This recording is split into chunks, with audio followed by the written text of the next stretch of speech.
SQDC des produits de vapotage de cannabis sur les rayons.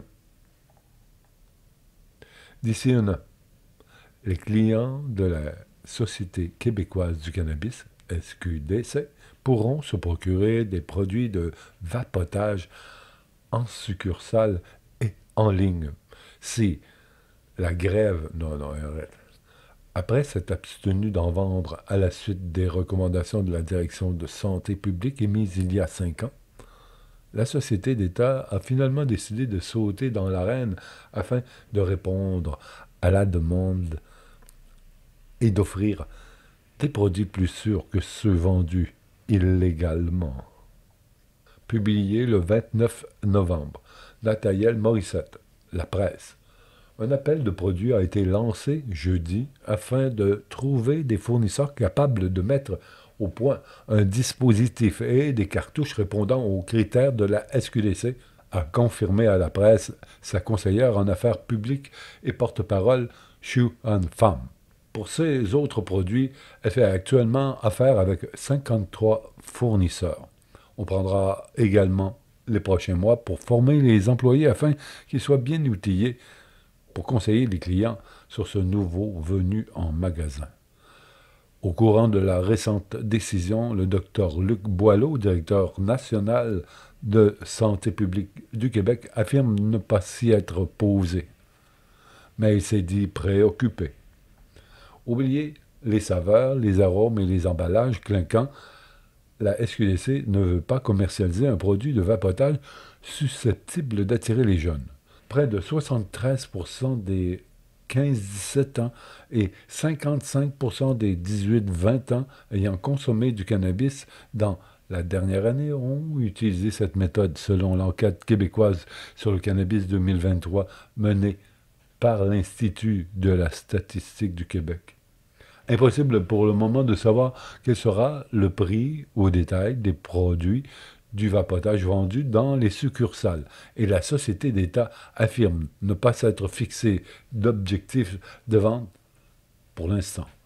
Dans les autres provinces où ils sont vendus légalement, les produits de vapotage peuvent représenter entre 15 et 18% des ventes, indique Shu Han Pham. Actuellement, seuls le Québec et l'île du Prince-Édouard n'en commercialisent pas. Il est légal d'en vendre au Canada depuis 2019. Techniquement, dès 2019, on aurait pu vendre des produits de vapotage de cannabis, mais on a décidé de jouer de prudence. Shu Han Pham, conseillère en affaires publiques et porte-parole de la SQDC. Un phénomène qui a pris de l'ampleur. Pourquoi la SQDC a changé son fusil d'épaule alors que la direction de santé publique n'a pas changé ses recommandations? La raison pour laquelle on a décidé d'entamer un processus de commercialisation des produits de vapotage de cannabis, c'est parce que ce mode de consommation est un phénomène qui a pris de l'ampleur, explique Madame Pham.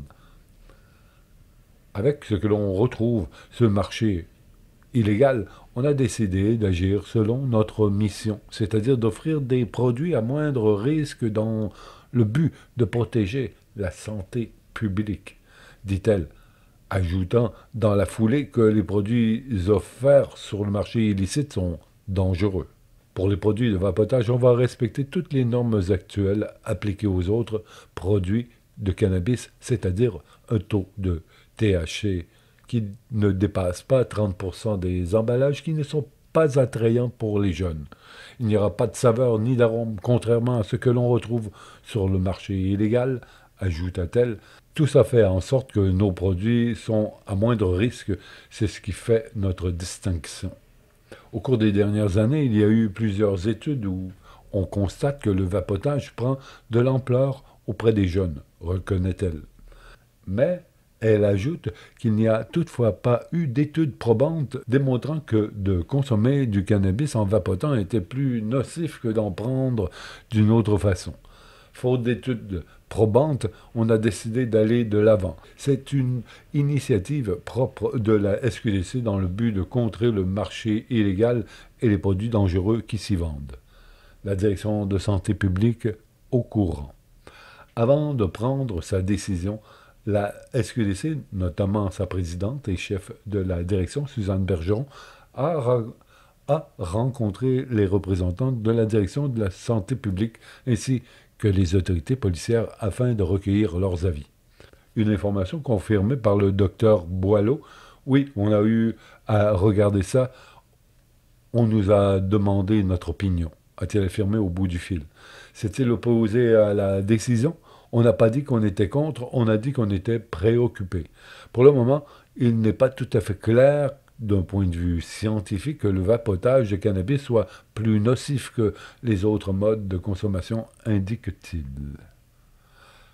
On comprend que la situation a évolué dans le contexte où on a décidé d'aller de l'avant. On est capable de travailler avec la SQDC, le docteur Boileau, directeur national de santé publique du Québec.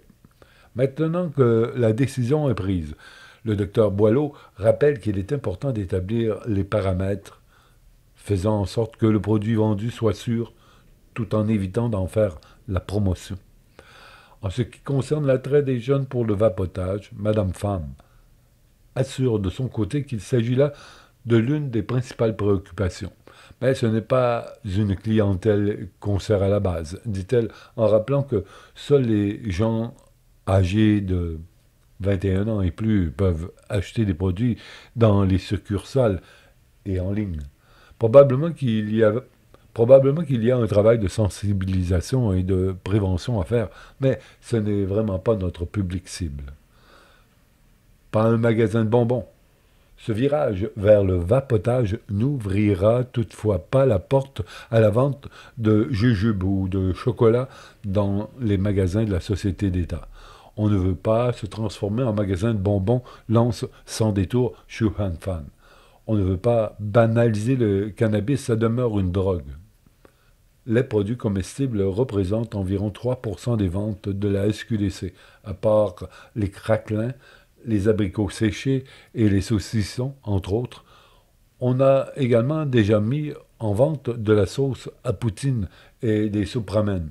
Ces produits ont toutefois connu peu de succès et ont été retirés des rayonnages. La SQDC en bref. Présidente et chef de la direction, Suzanne Bergeron. Ouverture des premières succursales, octobre 2018. Nombre de succursales, 101. Nombre de produits, entre 400 et 450. Quantité vendue, 122 000 kilos de cannabis en 2023-24, un bond de 15% par rapport à l'année précédente. Nombre total d'employés, 1200. Magasin et siège social. Et cuit, c'est fini.